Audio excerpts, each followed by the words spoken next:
Being called the smart kid was the worst thing that ever happened to me. Seriously, I thought my straight A's were my ticket to success, but I slowly realized they were building a prison around me.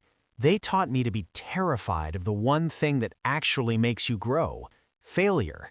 And this fear doesn't just feel bad, it shrinks your world. In this video, I'm going to show you why the most successful people aren't the ones who never fail. They're the ones who've learned how to do it well. So many of us wrap our entire identity in being seen as intelligent. It starts young, right? You get a good grade, a teacher calls you so smart, and a dangerous idea starts to grow that your intelligence is a fixed trait. It's something you either have or you don't. This is what Stanford psychologist Carol Dweck calls the fixed mindset. When you're stuck in a fixed mindset, every test, every project, every single question feels like a final verdict on your brain power. The stakes feel impossibly high. Success means you're smart, but failure means you're not.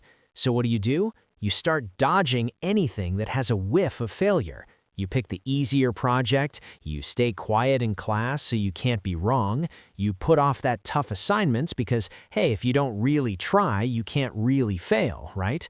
This fear can get so intense it leads to massive anxiety, stress, and this constant nagging need to prove you're good enough. This fear doesn't just live in your head, it messes up your life. When your main mission is to protect your smart identity, you stop taking the very risks that lead to real learning. Why attempt a harder math problem if you might get it wrong?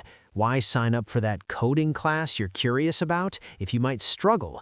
To a fixed mindset, putting in effort isn't a good thing. It's a sign that you aren't a natural. Success is supposed to be easy, and when it's not, you feel ashamed. This kicks off a nasty self-sabotaging cycle. You avoid challenges, which means you stop learning new skills. Then when you eventually hit a wall, which everyone does, you don't have the resilience to handle it because you see it as proof of your limits. You might even ignore helpful feedback because it feels less like advice and more like a personal attack. This approach doesn't just hurt your grades, it robs you of creativity, resilience, and problem-solving skills. Everything you actually need to succeed out in the real world. So what's the secret of students who really thrive? They're running on a completely different mental operating system. They have what Dweck calls a growth mindset.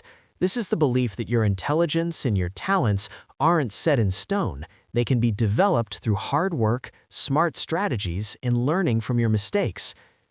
For someone with a growth mindset, failure isn't a verdict, it's data. It's just feedback on what to try differently next time. Think about it. A baby learning to walk falls down hundreds of times, but never thinks, well, I guess walking just isn't for me. They just get back up and adjust, their muscles getting stronger with every single stumble.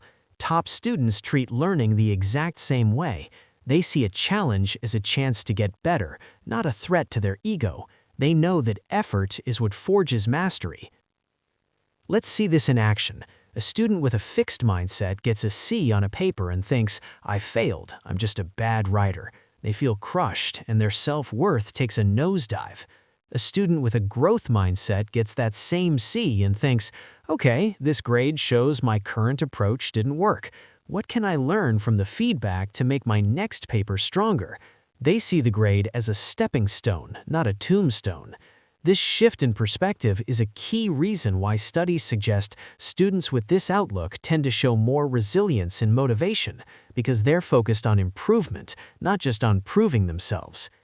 If this is starting to click for you, let me know in the comments. What is one small challenge you're willing to take on this week, not to be perfect, but just to learn? Here's the best part. You're not stuck with the mindset you have. You can absolutely build a growth mindset right now. Here are a few simple ways. First, reframe your failures. Instead of asking, why did I fail? Ask, what did this teach me? This tiny switch moves you from judgment to curiosity. Second, praise the process, not the person. Stop telling yourself, I'm smart when you succeed, or I'm dumb when you struggle. Instead, focus on your actions. I worked really hard on that. Or, my strategy didn't work, I need to find a new one.